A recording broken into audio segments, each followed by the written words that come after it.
High, কেমন আছো তোমরা সবাই? যাদের তো প্রথম রাউন্ডের নাম এসে গেছে, অ্যাডমিশন হয়ে গেছে, তারা তো এখন আনন্দে থাকবে। তোমরা কোন কলেজে অ্যাডমিশন নিলে আমাকে জানিও। কিন্তু আমার কাছে অনেক ডিএমস আসছে, অনেক বোন জিজ্ঞাসা করছে যে প্রথম রাউন্ডের নাম আসেনি, তাহলে তারা কি করবে? নতুন করে আবার রেজিস্ট্রেশন করবে নাকি, বা সিট অ্যালটের জন্য কোনো কিছু করবে নাকি? না, তোমাদের আর কোনো কিছু করতে হবে না। তোমরা শুধুমাত্র চুপচাপ বসে থেকে সেকেন্ড রাউন্ডের জন্য ওয়েট করবে। এর মধ্যে তোমাদের আর কোনো রকম রেজিস্ট্রেশন বা কোনো কিছু করতে হবে না। তোমরা শুধু এখন বসে থাকো।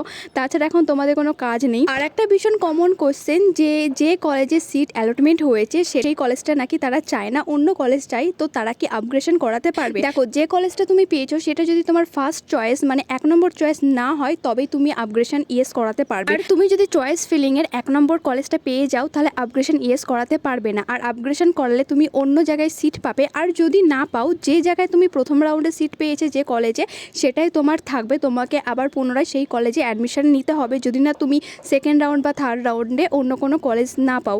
তো এই দুটো কোয়েশ্চেন খুব কমন ছিল। দেখা হচ্ছে পরে ভিডিওতে। বাই।